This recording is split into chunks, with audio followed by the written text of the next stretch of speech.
자, 그 다음에 좀 쉬셨죠? 26쪽으로 넘어갑니다. 자, 26페이지로 넘어가는데, 동그라미 4번에 보면 종별 변경이란 말이 있어요. 종별. 종별이 뭘까? 개혁공인 중에서 종류를 말합니다. 자, 이쪽으로 와볼게요. 이쪽으로 할까? 이 종별이란 말은 개혁공인 중에서 종류를 말해요. 변경한다는 말은 종류를 바꾼다 이런 뜻이에요. 종류를 바꾼다. 자, 그러면 개혁공인 중에서 종류가 몇 가지? 세 가지. 법인인, 개혁공인, 중개사. 법인 만들어서 중개하는 거. 그 다음에 우리가 개인적으로 하는 걸 공인중개사인, 개혁공인, 중개사. 또 부칙 6조 2항에 규정된 개혁공인, 중개사. 이걸 줄여서 뭐라 그래요? 중개인.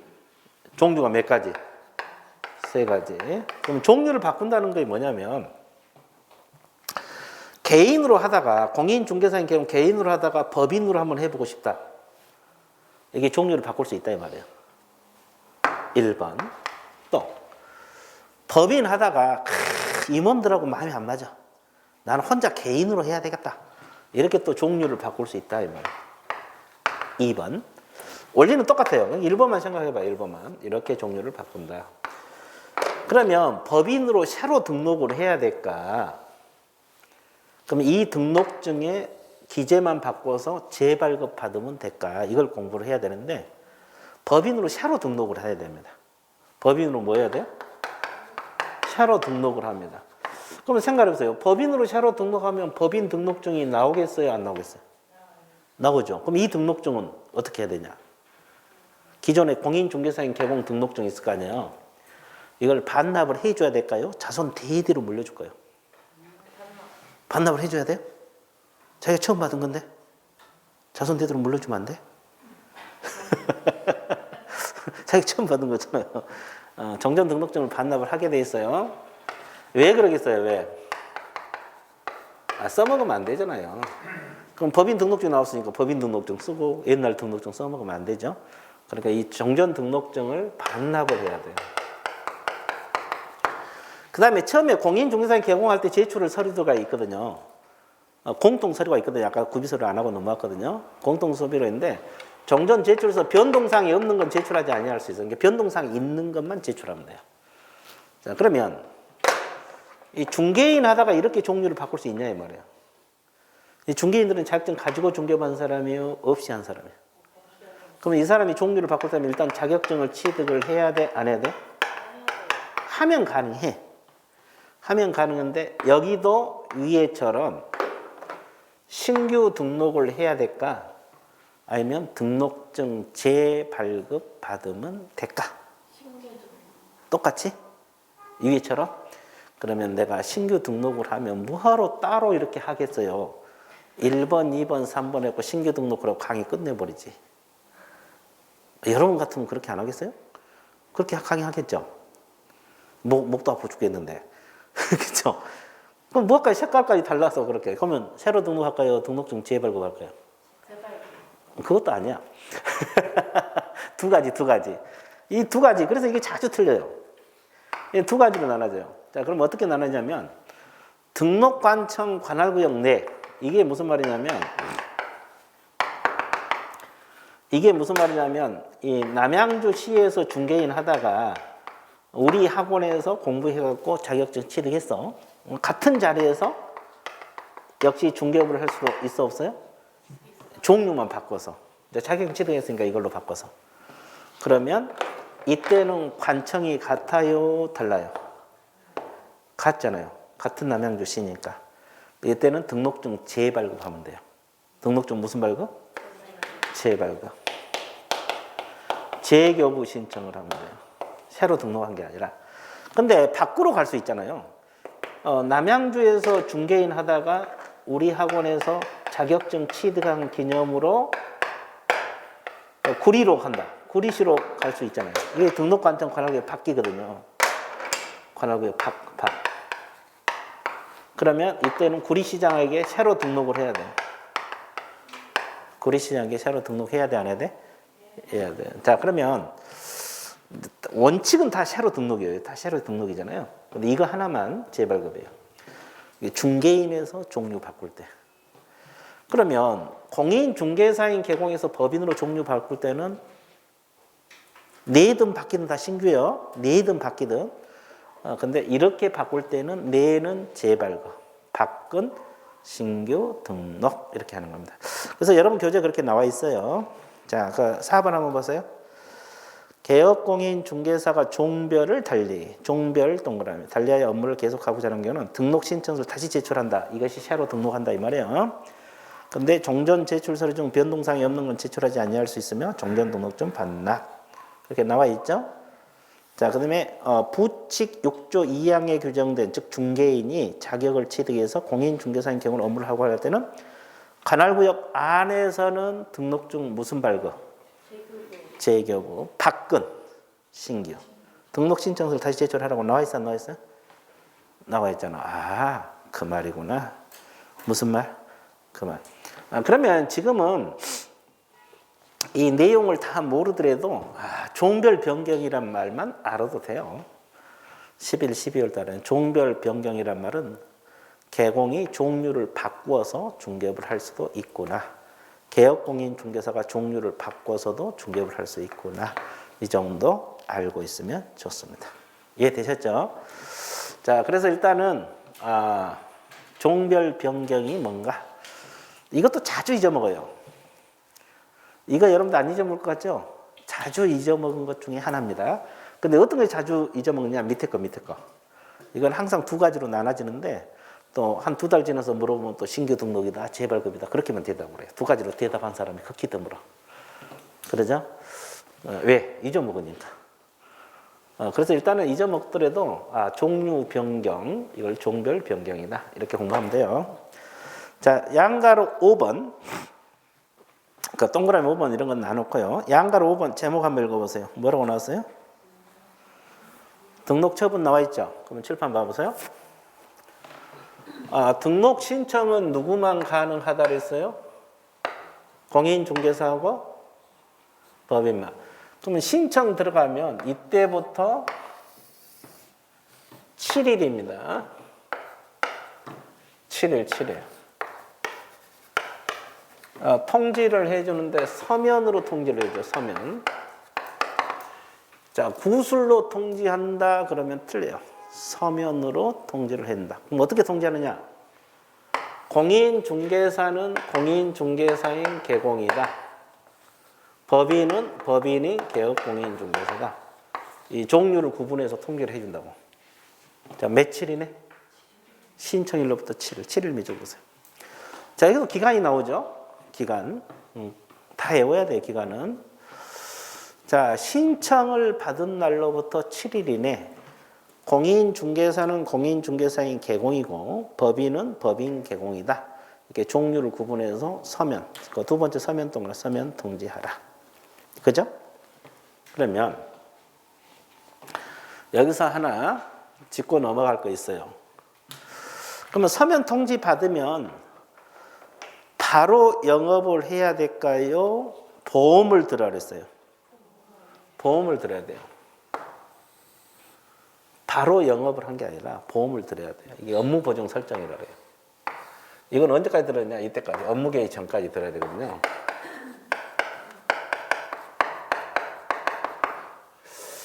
자, 그러면 이 보험을 안 들면은 등록증을 주질 않아. 이 등록증을 교부 받아야 되거든요. 이걸 받아서 어떻게 해야 되니까? 사무소 개시하고 영업을 해야 돼요. 아까 자격증도 개시해야 되는데 이것도 개시해야 되거든요. 그러면 이 자격증을 개시하고 등록증을 개시하고 영업을 해야 되는데 이걸 개시하지 않으면 중개 못 해요. 그러니까 이거 받아야 되겠죠? 근데 이것은 그냥 중개가 아니라 뭘 들어야 돼요? 보험을 들어야 돼요. 그럼 이제 보험 드는 것은 보험회사하고 드는 거죠. 그러면 남양주시나 이런 등록한지 알 길이 없어. 보험 들면 보험 증서가 나와 안 나와? 나와. 여러분 자동차 보험들도 자동차 보험 증서 주죠. 그러면 이 사본을 갖다가 제출해야 돼요. 원본은 어떻게 해야 되냐? 보험 증서도 원본은 사무소 게시해야 되거든요. 고객들이 여러분들 이제 뭐 물건 중개하러 물건 이게 의뢰하러 가거나 또 물건 사러 갈 때 저 개업공인에서 보험 들었냐 안 들었냐 확인하잖아요. 왜? 만약에 사고 터지면 배상을 받아야 되는데 보험이 안 들었으면 불안하잖아요. 그래서 여러분들이 앞으로 이제 중개업소 가면 저분이 보험 들었나 안 들었나 이것부터 보게 될 거예요. 그러면 이 보험을 들어야지 등록증을 줘요. 언제까지 줄까요? 이제 또 기간 나오네. 지체 없이 주게 돼서 이 보증 설정이 확인되면 등록증을 언제까지 교부해 준다? 지체 없이 교부를 해줍니다. 언제까지 교부한다? 지체 없이 교부를 해줘요. 자, 이 내용이 어디가 나오냐면 양가로 6번을 먼저 보세요. 자, 양가로 6번에 동그라미 1번 등록증 교부 전 확인사항 나와 있죠. 그럼 뭘 확인하라? 보증 설정 여부를 확인하라. 그러면 두 번째 줄 언제까지 교부해 준다고 했어요? 지체 없이 동그라미. 지체 없이. 그렇죠? 그러면 보험을 안 들면 등록증을 내주질 않아요. 그럼 등록증을 받으면 이제 사무소에다 게시를 해야 돼요. 보기 쉬운 곳에 게시를 해야 되고, 그리고 이제 바로 영업을 한 게 아니라 하나 더 해야 돼. 인장을 등록해야 돼. 인장이 뭐예요? 인장. 도장. 계약서 쓸 도장. 그러니까 이제 여러분들 이거 아무 인장이나 쓸 수는 없어요. 내가 이 인장을 쓰겠다고 남양주 시장한테 등록을 했던 인장만 계약서나 확인설명서 쓰도록 돼 있어요. 그러니까 인장 등록을 해야 돼요. 인장 등록을 언제부터 언제까지 하겠어요? 업무기일 전까지 합니다. 근데 이제 인장 등록을 언제부터 가능하냐? 이때부터 가능해요. 이때부터 아무 때나 해도 돼요. 신청할 때 인장 등록할 수도 있고 같이. 이때부터 아무 때나 하면 돼요. 그러니까 저때 안 했으면 이때 업무기일 전까지 인장 등록하면 돼요. 그러죠? 왜냐면 업무 시작하면 계약서 쓰고 막 그럴 거 아니에요. 그러면 아무 인장을 쓴 게 아니라 등록 인장을 써야 되거든요. 그래서 인장은 여기 없어요. 저 뒤쪽에서 나오는데 일단 이런 절차를 거치게 된다는 거죠. 이해됐어요? 자, 그럼 여기서 하나 짚고 넘어갈게요. 자, 지금 공인중개사하고 법인이 등록을 신청했잖아요. 그러면 개업공인중개사 되는 시점이 언제냐? 개업공인중개사가 중개업소 사장이죠? 그러면 이때 신청만 하면 개업공인중개사 되고요. 처분 통지를 받으면 개공이 될까요? 등록증 교부 받았을 때 개업공인중개사가 될까요? 한번 찍어봐요. 받았을 때 강력 주장하십니까? 예, 하여튼 교부 여기로 찍어. 그냥 셋 중 하나. 교부.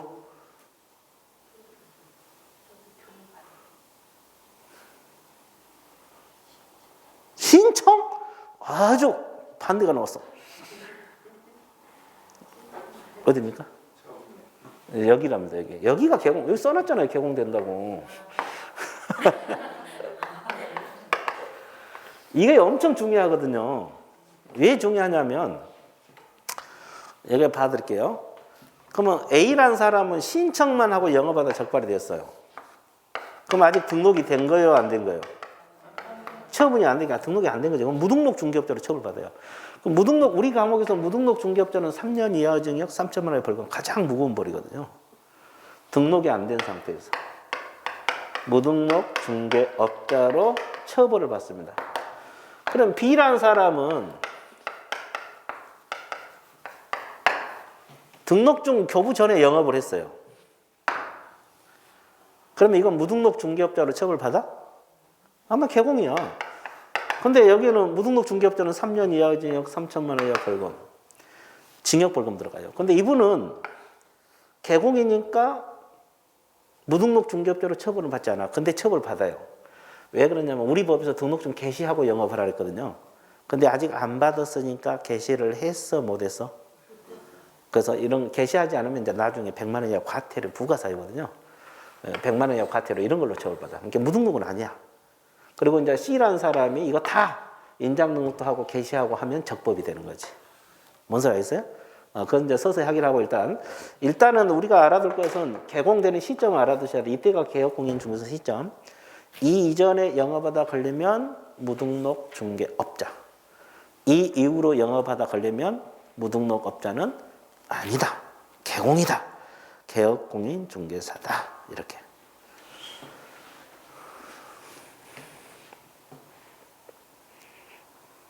이해됐어요? 아, 좋았어요. 아니, 과거에 이런 사건도 있었어요. 수험생이 합격하자마자 사무소를 냈거든요. 그래서 의뢰가 들어와서 중개를 했어. 근데 그게 잘못됐어요. 그래가지고 나중에 이제 이게 무등록 중개업이냐 아니냐 이 문제가 제기가 된 거죠. 근데 처분 이루어지기 전에 그 행위를 하다가 걸려서 무등록업자로 징역 벌금 들어가요. 근데 아직 등록증은 안 받았지만 이 이후에 했으면 무등록 중개업자는 아닙니다. 대신 뭐 과태료 처분 이런 건 받을 수 있겠죠. 그래서 이게 그런 현상이 과거에 수험생 중에 합격하자마자 의뢰를 사무소 냈고 의뢰가 들어와서 중개를 했는데 그런 문제가 발생하신 분이 있었어요. 자, 그래서 이 시점이 중요합니다. 그래서 무등록 중개업자 아니냐 판단 시기는 이때다. 이쪽은 무등록, 이건 아니다. 개공이다. 됐죠? 그 다음에 또 하나 이제 거기 그 양가로 5번에서 동그라미 2번 한번 볼게요. 양가로 5번에서 동그라미 2번 등록상의 협회 통보. 자, 등록관청 동그라미. 다음 달 10일까지 밑줄 협회 통보 동그라미. 자, 이거 머릿속에 넣어야 되는데 등록관청이 아까 누구라 그랬어요? 시장군수? 구청장이죠. 그러면 등록관청이 이거 지금 등록증을 준 거잖아요. 그러면 다음 달 10일까지 공인중개사 협회, 공인중개사 협회는 이제 나중에 배워. 우리 개공 집단이거든요. 협회에다가 알려줘야 돼요. 자, 이거. 거기 1번만 체크하세요. 기억만. 니은, 디귿, 리을, 미음, 비읍은 앞으로 배워갈 내용들이에요. 기억만 체크하세요.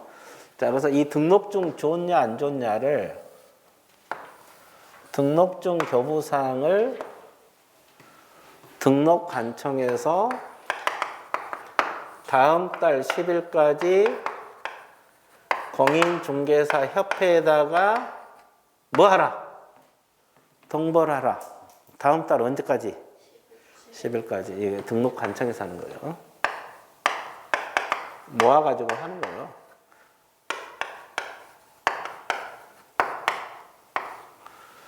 등록관청에서 다음 달 10일까지 등록관청에서 다음 달 10일까지 협회에다가 통보하라. 그 통보사항이 지금 기억, 니은, 디귿, 리을, 비읍 많죠? 일본 기억만 하세요. 어차피 나중에 다 배워나가요. 저 휴폐업 할 때 니은 배우고 분사무소 배울 때 디귿 배우고 앞으로 다 배워갈 내용이야. 나중에 다 외워야 되겠지만 일단은 이거 하나만 기억하세요. 자, 등록증 교부했던 것을 등록관청에서 공인중개사 협회에다가 통보를 해주게 돼 있어요. 다음 달 언제까지? 10일까지. 자, 그런 거 알고 있으면 좋아요. 자, 그러면 등록증 재교부 그거 놔놓고 자, 양가로 7번 오른쪽에 한번 보세요. 자, 무슨 게시가 나왔어요? 업무 개시. 자, 업무 개시는 등록 후 3개월 이내에 업무를 개시하는데 등록 후 동그라미. 그럼 여기서 등록 후는 언제 어디를 말하겠어요? 칠판 한번 보세요.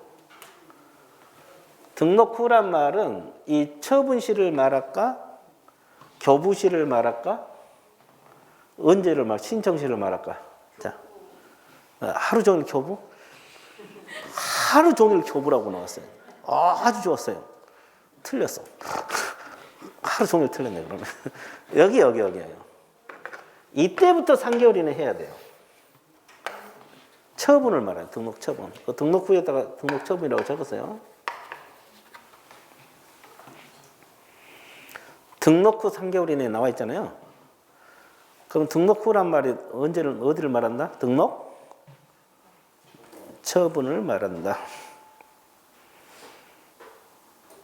27페이지 하고 있어. 27페이지.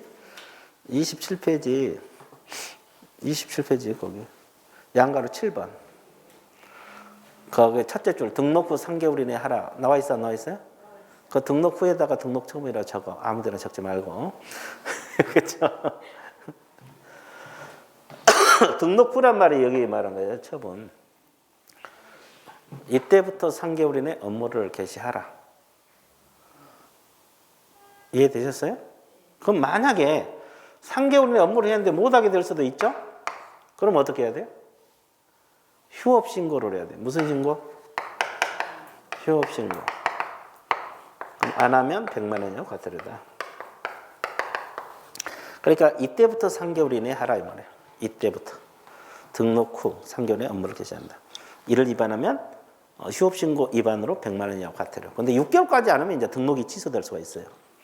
등록이 취소되거나 업무정지 받을 수 있다. 자, 여러분들 이거 등록이 취소될 수 있다. 이걸 뭐라고 표현을 해요? 임의적 등록 취소를 해요.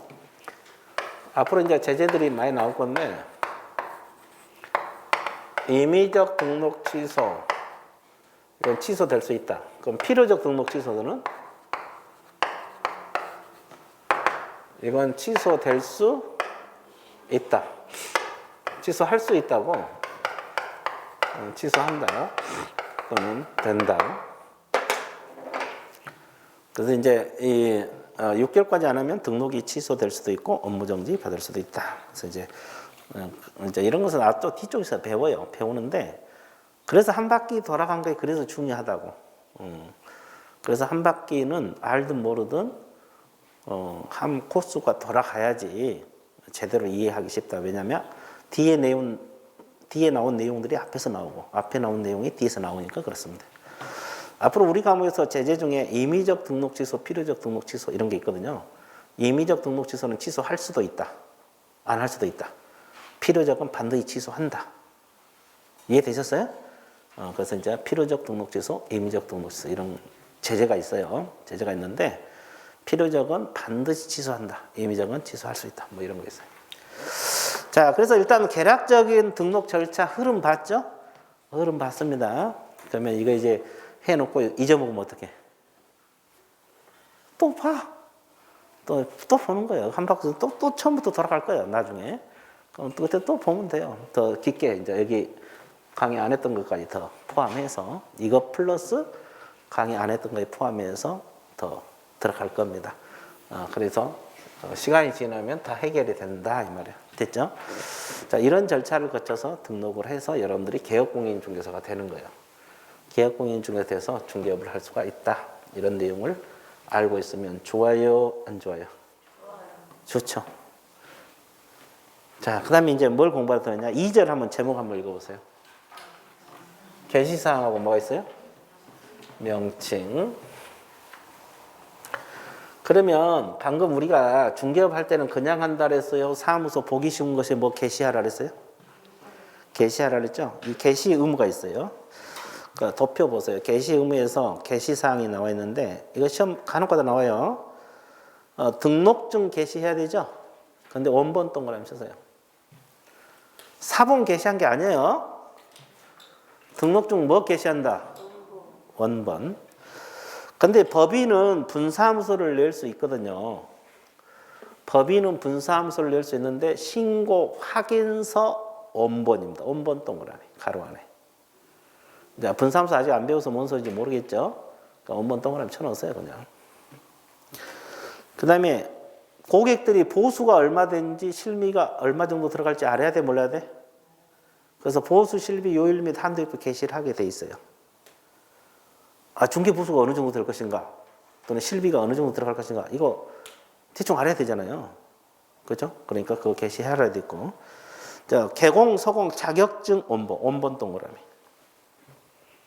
자격증도 게시해야 돼. 게시는 무조건 원본이야. 자격증 원본 게시, 원본 동그라미 쳤어요? 근데 개공도 자격증 가지고 있고 서공도 가지고 있죠? 소속 공인 중개사도 게시 다 해야 돼요. 근데 가로 안에 뭐라 그랬어요? 그게 무슨 말이에요? 해당하는 경우 이게 무슨 말이냐고. 자격증 있는 사람만 게시하라. 그 말이에요. 그럼 뭐 없는 사람 있어요? 거기 개공, 소공 중에서? 있어. 서공은 다 자격증 가지고 있고 개공 중에서 없는 개공이 있잖아요. 누구? 중개인. 이게 중개인은 게시 못한다 이거하고 같은 말이에요. 해당하는 경우만 게시한다 이 말은 중개인도 개공이거든요. 중개인도 개공인데 이분은 게시할 수가 없다 같은 말이라고. 이해됐어요? 그러니까 중개인은 게시 못한다 이거하고 같은 말이에요. 그러니까 있는 사람만 게시하라. 그리고 보증 설정 증명서를 게시해야 돼요. 보증 설정 증명서, 보험증서 이것도 뭘 게시해야 돼요? 원본. 여러분 보험 들으면 보험증서 나오잖아요. 그거 게시하라 이 말이에요. 됐어요? 왜? 고객이 알아야 돼, 몰라야 돼? 알아야 돼. 자, 게시 안 하면 100만 원이 과태료고. 자, 오른쪽 사업자 등록증 게시해야 돼. 이게 이제 작년에 들어간 거죠. 사업자 등록증 게시를 하도록 돼 있어. 사업자 등록증. 그것도 밑줄 보세요. 사업자 등록증도 게시를 하도록 돼 있어요. 그래서 이제 우리 기본적으로 이제 등록증, 자격증, 보수실비 요일 및 한도입표, 보험증서, 사업자 등록증 이 5가지는 사무소 보기 쉬운 곳에 게시하고 영업을 하라 이 뜻이 됩니다. 이해됐어요? 안 됐어요? 되게 쉽죠? 눈물 나오려고 그죠? 그 눈물의 뜻을 또 알아야 돼. 무슨 눈물? 눈물을 어떤 의미를 가지고 있어요? 기쁨의 눈물. 기쁨의 눈물입니다. 자, 그래서 일단은 게시사항 끝. 자, 그다음에 사무소 명칭 사용 의무 사용 금지 의무 나와 있어요. 자, 칠판 봐보세요. 그 기억만 한번 읽어보세요. 뭐라고 나왔어요?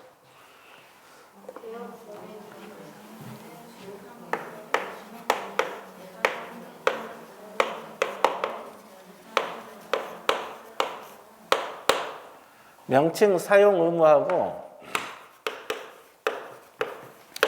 명칭 사용 금지 의무가 있잖아요. 자, 이걸 공부를 할 건데 이것도 시험에 자주 나와요. 자, 사무소 명칭은 어떤 명칭을 써야 되냐? 개업공인중개사는 공인중개사 사무소. 이 명칭을 쓰든지 부동산 중개 둘 중 하나 쓰면 돼요.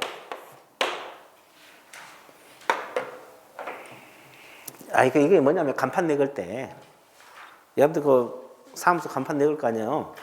공인중개사 사무소 부동산 중개 둘 중 하나 쓰면 돼요. 그러면 여기서 혹시 명칭 생각해 놓은 거 있어요? 나중에 내가 개업하면 이 명칭을 써야 되겠다 이런 거. 안 해놨어요? 오늘 가서 생각해봐. 아직 다 생각 안 해놨죠? 그 고민할 필요 없어. 호박 공인중개사무소, 오이 공인중개사무소 이렇게 쓰면 돼요. 뭐 고민해요? 토마토, 자 이런 거 쓰면 돼요. 그럼 호박을 할게요. 보세요. 호박 공인중개사 사무소 그럼 맞습니다. 이렇게 쓰면 적법이에요. 그럼 이거 맞나 보세요. 공인중개사 호박사무소 이렇게 쓰면 공인중개사 호박사무소 이렇게 썼어요. 이거 맞을 것 같아요? 틀릴 것 같아요? 이것도 맞아? 호박이 가운데 들어가도? 네. 그러면 이건 맞는 거 없어요. 공인중개사 사무소 호박 이렇게 쓰면 맞아요. 다 맞아? 다 맞고 여기도 다 맞을 것 같아요? 예, 다 맞습니다. 그 말은 뭐냐면 이 단어만 들어가면 돼요. 공인중개사 사무소가 들어가면 앞에 쓰든 중간에 쓰든 뒤에 쓰든 앞뒤로 쓰든 전혀 관계없어요. 자, 그러면 여기도 마찬가지. 호박 부동산 중개, 부동산 호박 중개, 부동산 중개 호박 그래도 관계없다고. 그죠? 근데 개공 중에서 자격증 없는 개공이 있죠. 누구? 중개인. 중개인은 저거 위에 거 못 써. 개공 중에서 중개인 개공을 위에 거 못 쓴다고. 왜 그러겠어요? 왜? 이렇게 이것만 써야 돼요. 부동산 중개 이것만 써야 돼. 이건 쓸 수가 없어요. 왜? 자격증이 있어 없어? 그래서 이 문자를 못 쓰게 돼 있어요. 중개인들은 이거 문자를 못 써. 이해됐어요? 그리고 위반하면 100만 원이라고 하더라고요. 개공이 위반하든 중개인이 위반하든 다 100만 원이라고 과태료 들어옵니다. 그 다음에 또 하나 이게 주의할 것이 뭐냐면 이것도 알아야 돼. 명칭 표기할 때 성명도 들어가야 돼요. 개업공인중개사 성명이 들어가야 되는데 등록증에 나와 있는 성명을 명시해야 돼요. 그러니까 아무 성명을 쓰면 안 되고 등록증에 나와 있는 실명 쓰라 이 말이죠. 등록증에 나와 있는 성명. 그래서 여기다 호박 쓰고 여기다 홍길동 이렇게 써도 관계없어요. 홍길동 공인중개사무소 이렇게 해도 관계없고 근데 이제 보통 이렇게 쓰고 성명이 들어가야 되는데 성명은 어느 정도 크기로 표기해야 되냐? 인식할 수 있는 정도. 과거에는 규격이 있었거든요. 몇 미리 뭐 이렇게. 근데 지금은 그런 게 없어졌고 알아먹을 수 있으면 돼요. 근데 좀 애매모하죠. 눈 좋은 사람은 조금 했어도 알아먹을 거고 눈 나쁜 사람은 크게 써도 못 알아먹을 건데 하여튼 인식할 수 있는 정도로 표기하라. 성명. 이거 위반해도 100만 원 이하 과태료가 들어갑니다. 이해됐어요? 자, 그래서 여러분 교재를 한번 보세요. 기억을 한번 보세요. 개업공인중개사는 그 사무소 명칭에 공인중개사 사무소 또는 부동산 중개라는 문자를 사용해야 한다. 그렇게 나와 있어요? 둘 중 하나입니다. 이거 그리고 니은 개공이 5개 광고물 등 관리와 5개 광고 산업 진흥에 관한 법률을 기준으로 5개 광고를 설치하는 거. 자, 설치하는 경우 밑줄 그으세요. 5개 광고물을 설치하는 경우 밑줄 그으라고. 밑줄 그으세요? 거기다가 설치할 의무는 없다고 적어 놓으세요. 5개 광고물을 설치할 의무가 있다. 이렇게 하면 틀려. 이것도 시험 몇 번 나왔어요. 5개 광고물을 설치할 의무가 있다. 그러면 틀려요. 설치하는 경우. 등록증 동그라미. 등록증에 표기된 개공 성명 동그라미.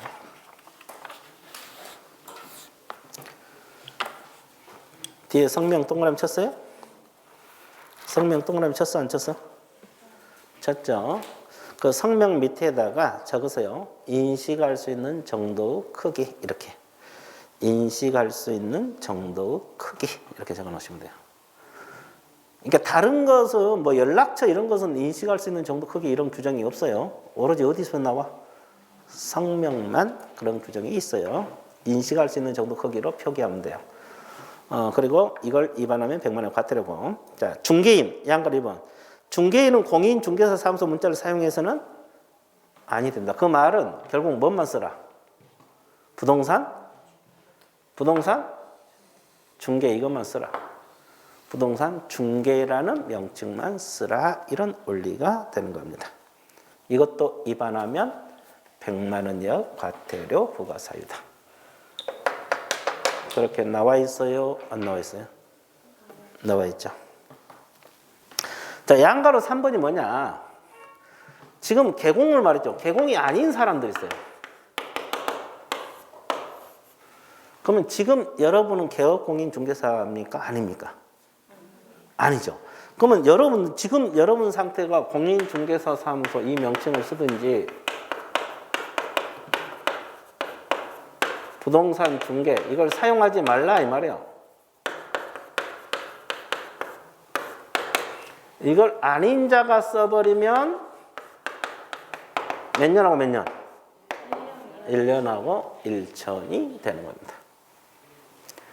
개공이 위반하면 개업공인중개사가 위반하면 100만 원 이하 과태료 부과사유고 개공이 아닌 사람이 이거 쓰면 안 돼요.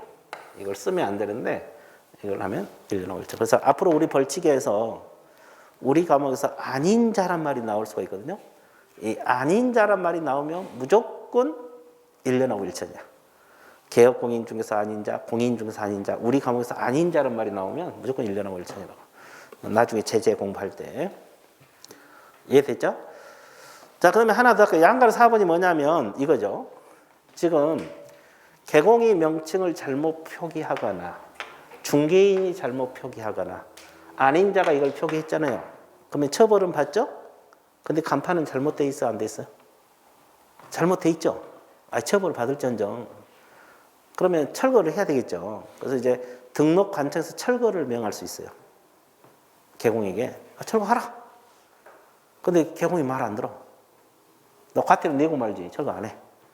그러면 행정대집행법이라고 있는데 그 법에서 대집행 들어갑니다. 대집행이라고 뭐냐면 관청에서 대신 철거하고 비용이 들어갈까요? 비용은 의무자들이 부담해야 돼요. 이걸 대집행이라거든요. 그래서 이제 그 양가로 4번 주어 동그라미 등록관청은 시도의사 그러면 틀려버려요.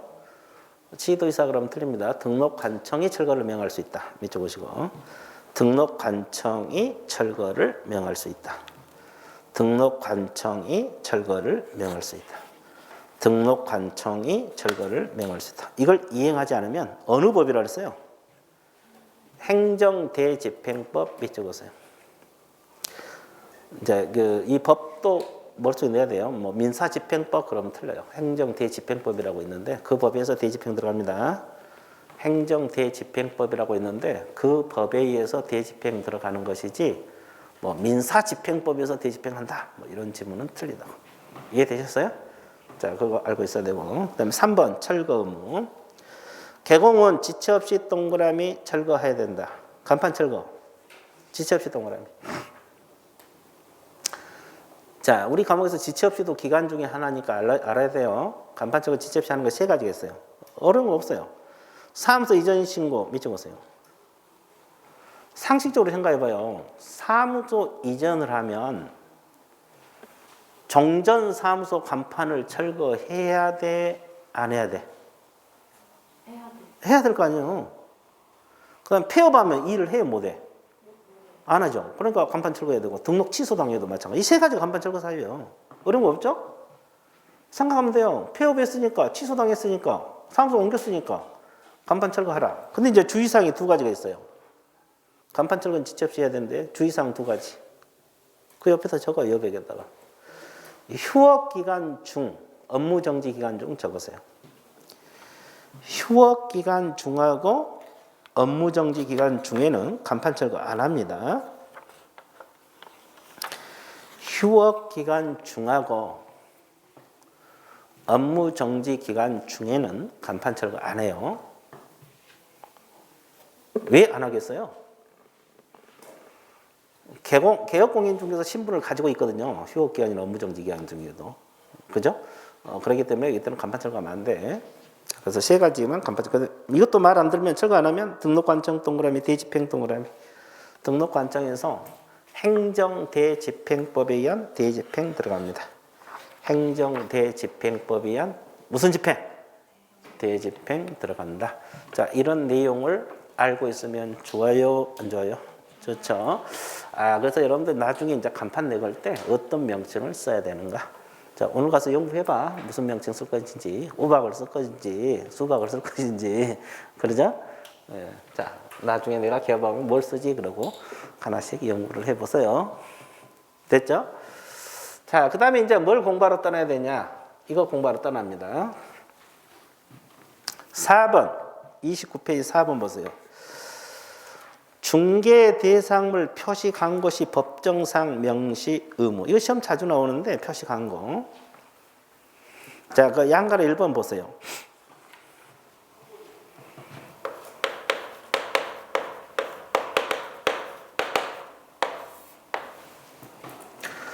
거기 보면 개공 동그라미. 개업공인 중개사가 의뢰받은 표시 광고를 하려면 중개사무소하고 개공에 관한 사무소 대통령령이 정한 사항을 명시하여야 하며 명시 동그라미. 대통령이 정한 사항을 명시한데 보조원, 중개 보조원에 관한 사항을 명시하면 된다 안 된다? 이거 시험 자주 나와요. 이 중개 보조원에 관한 사항은 표시 광고할 때 명시하면 안 돼요. 이게 무슨 말이냐면 여러분들 그 중개업을 하려면 일단 광고를 해야 돼 안 해야 돼? 그래야 의뢰가 들어올 거 아니에요. 그렇죠? 광고를 하라. 그러면 표시 광고할 때 어떻게 전단지로 표시 광고할 때 뭘 명시해서 해야 되냐? 대통령이 정하는 사항이다. 보존에 관한 사항을 명시하면 안 돼. 대통령이 정하는 사항이 뭘까? 양가로 2번 별표 쳐서 이거 무조건 외우셔야 돼요. 시험 자주 나와요. 이 단독 문제로도 시험에 자주 나옵니다. 표시 광고 시 명시할 사항이 사무소 명칭 동그라미. 아까 우리가 명칭 뭐 했어요? 호박공인중개사 사무소 이거 했죠? 그죠? 소재지, 사무소 소재지, 연락처 및 등록번호, 그다음에 개공 성명 동그라미. 자, 이 네 가지 외우셔야 돼요. 이것은 단독 문제로도 시험에 자주 나와요. 표시 광고할 때 명시할 사항, 그죠? 표시 광고 시 명시할 때 사무소 명칭, 즉 호박공인중개사 사무소 이런 명칭하고 소재지, 연락처 및 등록번호, 그다음에 개공 성명. 법인은 대표자 성명 한 사람만 명시하면 돼. 그러면 이걸 반드시 광고할 때 명시해서 하라. 이건 몇 단은 안 되지만 막상 또 외우려면 잘 안 되겠죠? 자꾸 봐야지. 막상 외우려고 보면 잘 안 되거든요. 자, 그러면 이걸 명시해서 광고하라. 그러면 생각을 해보세요. 사무소 명칭 나오지, 소재지 나오지, 연락처 및 등록번호 나오지, 성명 나오지. 이 말은 결국은 허위 광고 하란 소리요, 하지 말란 소리요? 하지 말란 소리요. 다 나오잖아요. 그 사람 인적사항부터 성명까지 다. 그러니까 등록번호 나와버리지. 그러니까 허위 광고 하지 말란 소리요. 그러니까 이 전단지랄지 이런 거 통해서 표시 광고서 명시 이건 반드시 기억을 하셔야 돼, 외우셔야 되고. 그 다음에 요즘은 양가를 1번하고 2번 묶으세요. 양가로 3번까지. 다 묶었어요?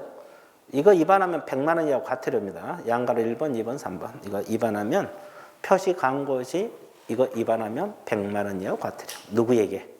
개공에게. 개업공인중개사에게 100만 원이하고 과태료라고 적어요. 뭐 뒤에 나오지만 거기다 적어 놓으세요. 자, 이거 위반하면 100만 원이하고 과태료 부과사유다. 100만 원이하고 과태료 부과사유. 이거 광고할 때 위반했을 때. 그죠? 그 다음에 요즘은 여러분들 봐보세요. 요즘은 광고할 때 그냥 해요? 인터넷을 많이 이용해요? 다 스마트폰을 가지고 있기 때문에 다 인터넷으로 하죠. 그럼 인터넷을 할 때는 어떻게 해야 되냐? 그 교재를 보세요. 개공이 인터넷 밑에 보세요. 인터넷을 이용하여 표시 광고하는 때는 개공 사무소의 명시사항 외에, 명시사항 외에 동그라미. 그러니까 인터넷으로 할 때는 뭐냐면 그러면 방금 사무소 명칭, 소재지, 연락처 및 등록번호 있었잖아요. 개공 성명, 법인은 대표 성명. 이거 외에 추가로 이걸 더 명시하라 이 말이에요. 그러니까 결국은 뭐냐면 인터넷으로 할 때도 이것은 당연히 들어가야 돼요. 개공 성명, 연락처 몇 이거 플러스 이걸 더 명시해서 광고하라. 그럼 이제 인터넷을 이용하면은 그 대통령이 정하는 소재 면적 가격을 명시하라는데 그 박스 안에 있어 없어? 이걸 더 명시하라. 그러면 해보세요. 1, 2, 3번 묶어보세요. 소재지 면적 가격. 이거 물건 소재지를 말하죠. 그 다음에 4번, 5번 묶으세요. 중개대상물의 종류, 토지냐 건물이냐. 거래 형태는 매매냐 임대차나 이런 거. 매매나 임대차나 이런 거. 4번, 5번 묶으세요. 3번까지 묶고 4번, 5번 묶고 그리고 이제 건축물 그 밖의 정체는 다음 가서 총 층수. 그 건축물은 뭐 몇 층짜리 건물이냐. 또 사용 승인, 사용 검사, 준공 검사 받은 날. 그다음에 건축물의 방향, 동향이냐, 남향이냐. 방의 개수, 욕실의 개수, 입주 가능일, 주차 대수, 관리비. 이걸 다 명시해서 광고하라 이 말이에요. 그러면 여러분들 아파트 네이버 부동산에 가면 이거 다 올라가 있어요. 소재지, 면적, 가격, 매매냐 임대냐, 거래 형태, 물건의 종류, 그죠? 그리고 총 층수, 방의 개수, 욕실의 개수, 관리비, 주차 대수 이런 거 입주 가능해요. 다 올라가 있어? 안 올라가 있어? 올라가 있어. 그러니까 인터넷을 할 때는 이거 플러스 이것까지 다 명시해서 하라. 이걸 억지로 외우려면 힘드니까 여러분 아파트 검색해갖고 이런 게 올라가 있구나. 연상을 해봐. 그러면 인터넷을 이용할 때는 이런 걸 다 명시해서 광고를 해야 된다. 이거 위반해도 100만 원이야 과태료야. 무사 있어요? 뭐 총층수를 명시하지 않는다 할지 그러면 100만 원이야 과태료하고. 이해되셨죠? 자, 그 다음에 동그라미 2번 모니터링이 나왔어요. 그러면 인터넷 표시 광고 모니터링인데 국장 동그라미. 국토교통부 장관은 인터넷을 이용하여 표시 광고 규정을 준수한 제품을 모니터링 할 수 있다. 자, 국토교통부 장관 동그라미 모니터링 할 수 있다. 믿죠? 자, 여기서 모니터링 할 수 있는 기관은 오로지 누구만 된다? 국장이 모니터링 주체입니다. 그러니까 이게 뭐냐면 제대로 표시 광고를 하고 있나 안 하고 있나 모니터링 할 수 있는 기관이 국토교통부 장관이에요. 주체 알아둬야 돼요. 근데 실제로 여러분들 국토교통부 장관 이거 모니터링 하고 있겠어요? 안 하죠. 그럼 어떻게 하겠어요? 위탁을 했어요. 위탁을 해서 하는데 일단 주체는 국토교통부 장관이라는 거 알고 있어야 돼. 국장이 뭐 이거 모니터링 하고 있겠어요? 다 위탁을 해서 맡겨서 하는 거지. 근데 이제 일단은 국장이라는 거 알고 있어야 되고. 자, 니은 디귿 묶으세요.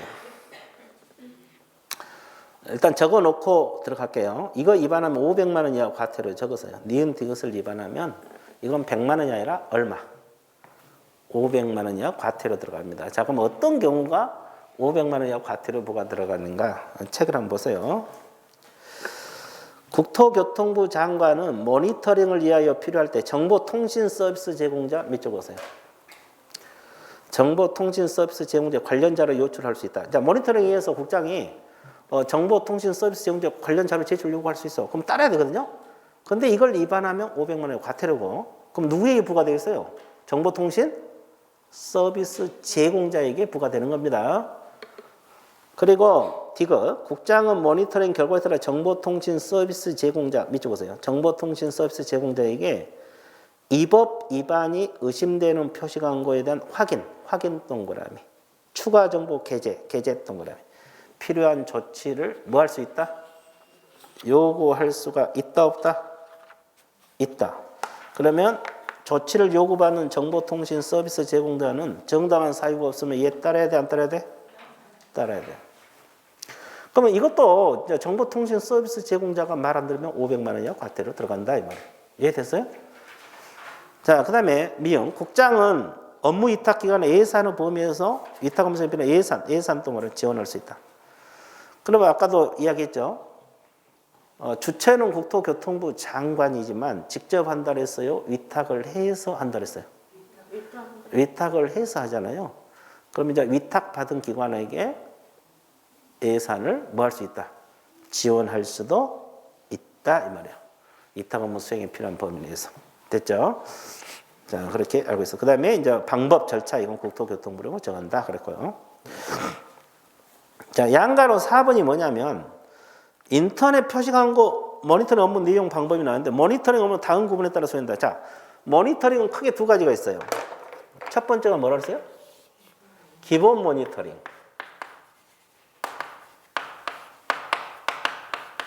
또 하나가 뭐예요? 수시 모니터링이 있어요.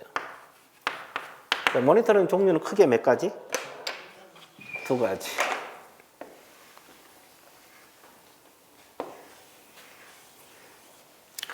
그러면 기본 개념 잡을 때 이것은 기본 계획서에 따라 분기별로 실시합니다. 분기별로. 그러면 보통 우리가 1년 단위면 몇 분기로 나눠져요? 4분기. 근데 이것도 시험 나와서 6개월마다 기본 모니터 6개월마다 한다. 이건 틀린 거죠. 3개월 단위잖아요. 4분기니까. 자, 그래서 기본 모니터링은 기본 계획서 밑줄 분기별 동그라미. 기본 계획서에 따라서 분기별로 실시하는 모니터링을 기본 모니터링이라고, 수시 모니터링은 표시 광고 위반인 사실이 의심되는 경우 국장이 필요하다고. 자, 국토교통부 장관이 필요하다고 밑줄 보세요.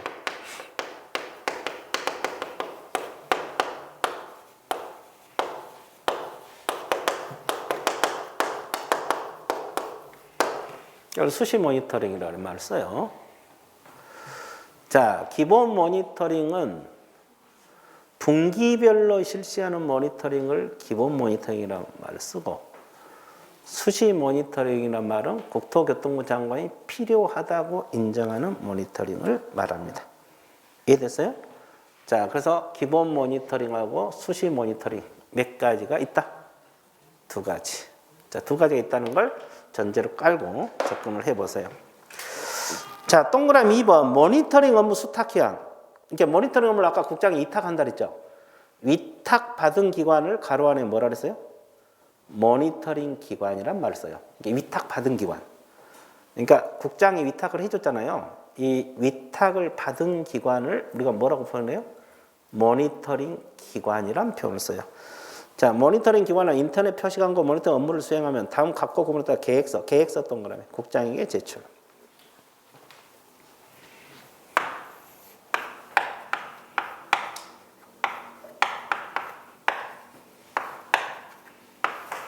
계획서를 누구에게 제출하라? 국장. 그러니까 위탁받은 기관 모니터링 기관이잖아. 모니터링 어떻게 할 것인지 계획서 제출하라 이 말이에요. 누구에게? 국장에게. 그럼 기본 모니터링은 모니터링 대상 체계를 포함한 다음 연도 밑죠. 다음 연도 모니터링 기본 계획서를 매년 언제까지? 12월 31일.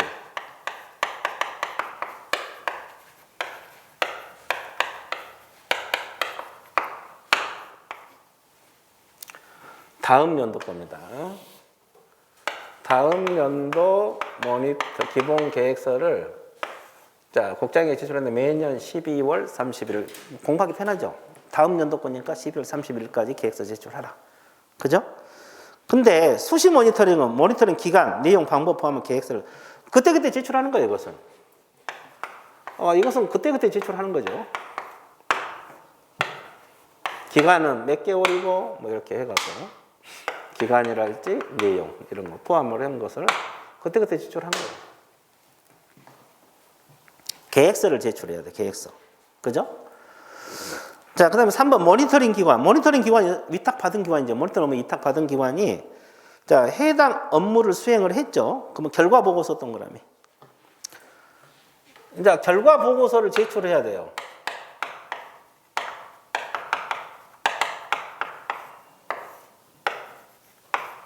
결과 보고서를 제출해야 되는데 이것은 매 분기 종료일로부터 며칠? 30일 이내. 여기는 완료한 날로부터 며칠? 15일. 공부하기 편하겠죠? 결과 보고서. 이제 30일하고 15일. 이게 기본은 매 분기 마지막 3개월 단위잖아. 마지막 날로부터 30일이고 수시 모니터는 완료한 날. 그때 하는 거니까 완료한 날로부터 며칠이네? 15일에 결과 보고서를 국장에게 제출하라. 결과가 어떻게 됐다 이런 거. 그렇죠? 그러면 또 어떻게 해요? 국장은 결과 보고서를 시도지사 등록부에 통보를 하여 필요한 조사 조치를 요구할 수 있다. 그럼 이제 이 시도지사나 등록관청에 국장이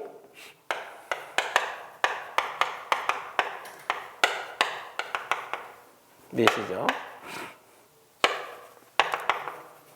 등록관청입니다. 그죠? 자, 조사하고 잘못되어 있으면 조치를 해달라. 이렇게 요구를 합니다.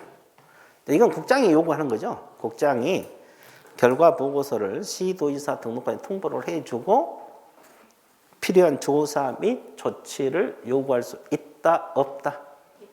있다. 결과 보고서를 받아 통보를 해줘요. 그죠? 그러죠. 그러면 이제 시도지사 등록에 요구를 받은 신속하게 조사 조치를 완료하고 며칠 이내에 결과를 통보? 10일 이내. 국장에게 통보를 해줘요. 이건 통보입니다. 조치 완료하고. 자, 이겁니다. 자, 그래서 이제 이게 모니터링 내용인데, 어차피 뭐, 모니터링 국장이, 국토교통부 장관이 주체지만, 직접을 한 게 아니라 이 모니터링 위탁을 해서 하잖아요. 위탁을 했을 때는 저런 절차를 거쳐서 조치까지 요구한다. 뭐 그런 내용이에요. 이해됐어요? 그리고 이제 6번 위에서 규정된 사항 외에 모니터링 기준 절차 방법 세부적인 사항은 국장, 국토교통부 장관 동그라미 국장이 정하여 고시를 한다. 이렇게 나와 있어요. 그렇게 나와 있어요? 안 나와 있어요? 나와 있죠. 되게 쉬운 것 같아요. 어려운 것 같아요. 되게 쉽죠? 안 쉬워? 자, 나중에 쉬워져요. 그 시간이 언제가 될지 모르겠죠? 그렇죠? 자, 양가로 5번. 표시 광고 모니터링 업무 위탁 동그라미. 아까 주체가 누구라 했어요? 국장. 1번 국장 동그라미. 위탁할 수 있다. 다음 기관에 위탁할 수 있다. 그럼 어떤 기관에 위탁을 하느냐? 거기 오른쪽 박스에 있어 없어요? 있죠. 1번 후단 공공기관 밑줄 보세요. 공공기관 위탁할 수 있고. 자, 2번 후단에 정부 출연 연구기관에 위탁할 수 있어요. 정부 출연 연구기관. 그다음에 3번 민법 32조에 따라 설립된 비영리 법인으로서 인터넷 표시 광고 모니터링, 인터넷 광고 시장 감시와 관련된 업무를 수행하는 법인 동그라미. 이게 모든 법인에게 위탁을 한 게 아니고, 자, 인터넷 표시 광고 모니터링이랄지 시장 감시와 관련된 업무를 수행하는 법인에게 위탁할 수 있다. 그리고 그 밖에 인터넷 표시 광고 모니터링 업무 수행에 필요한 전문 인력하고 전담 조직을 갖췄다고 국토교통부 장관이 인정하는 기관단체, 국토교통부 장관이 인정하는 기관단체에도 위탁할 수 있다. 그래서 이 모니터링 업무 위탁받은 기관이 이런 것들이 있다. 근데 일단 복잡하니까 1번하고 2번만 먼저 기억을 해보세요. 공공기관하고 정부 출연 연구기관. 일단 두 가지만 외워놓으세요. 자, 이런 기관이 위탁을 받을 수 있는 기관이고 모니터링 기관이 되는 겁니다. 이해됐어요? 자, 그러면 위탁을 했으면 국장이 고시를 하게 돼 있고. 자, 양가로 6번. 자, 제목 한번 읽어보세요. 뭐라 그랬어요? 부당한 표시 광고 금지. 자, 6번. 그 동그라미 1, 2, 3번 이거 위반하면 500만 원 이하 과태료 적으세요. 양가로 6번. 부당한 표시 광고 위반하면 500만 원 이하 과태료 부과 사유가 되는 겁니다. 이 부당한 표시 광고를 위반했을 때 몇만 원 이하 과태료? 500만 원 과태료 사유입니다. 이건 100만 원이 아니에요. 자, 개공은 다음 어느 하나에 해당한 부당한 표시 광고를 해서는 안 된다. 그럼 어떤 게 부당한 표시 광고냐? 일단 1번, 2번, 3번만 묶어보세요. 이거 한번 볼게요. 중개 대상물이 존재하지 않아서 실제로 거래할 수 없는 표시 광고. 자, 생각해 보세요. 그러면 중개 대상물이 있다는 거예요? 없다는 거예요? 허위 매물을 올렸다 이 말이에요. 이게 쉽게 말해서 미끼 매물. 아예 물건이 없는데 중개업소에서 개업공인중개사가 올려놔. 그러면 찾아올 거 아니야 일단. 미끼 매물. 그러니까 이거 부당한 표시 광고. 몇만 원? 500만 원이야 과태료. 자, 중개 대상물 가격 등 내용을 사실과 다르게 거짓 표시 광고하거나 그렇죠? 사실을 과장되게 하는 표시 광고. 이것도 부당한 표시 광고 중에 하나거든요. 이것도 위반하면 500만 원 이하 과태료 부과 사유가 되고, 그 밖에 표시 광고 내용이 부동산 거래 질서를 해치거나 의뢰인에게 피해를 줄 우려가 있는 것으로서 대통령이 정하는 내용은 표시 광고. 그 박스 안에 대통령이 정하는 거 있는데 일단 이런 것도 부당한 표시 광고에 들어가요. 가장 대표적인 허위 매물 올리는 거.